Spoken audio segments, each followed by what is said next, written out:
आपण निवडून आल्यानंतर सगळ्यात पहिल्यांदा महिलांच्यासाठी तुमच्याकडून काय सक्षमीकरणाचा असणार विषय?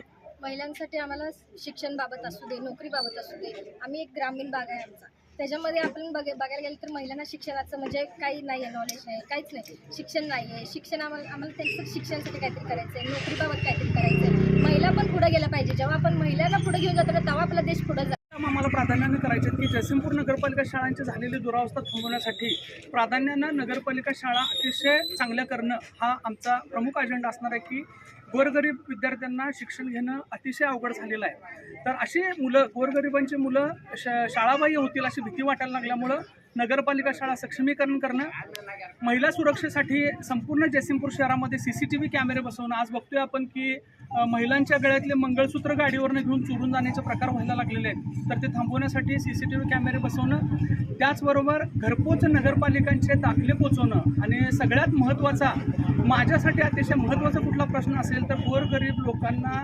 वैद्यकीय सुविधा मोफत मिळाली पाहिजे. नगरपालिकेचा एक दवाखाना होता, तोही दवाखाना यांनी बंद पाडलेला आहे. आणि मग झोपडपट्टी भागामध्ये गोरगरिबांना मोफत वैद्यकीय उपचार मिळाले पाहिजेत. ते प्राथमिक उपचार मिळण्यासाठी मोफत नगरपालिकेचा दवाखाना सर्व झोपडपट्टीमध्ये सुरू करणं हे प्राधान्यानं आमच्या अजेंड्यावर असणार आहे.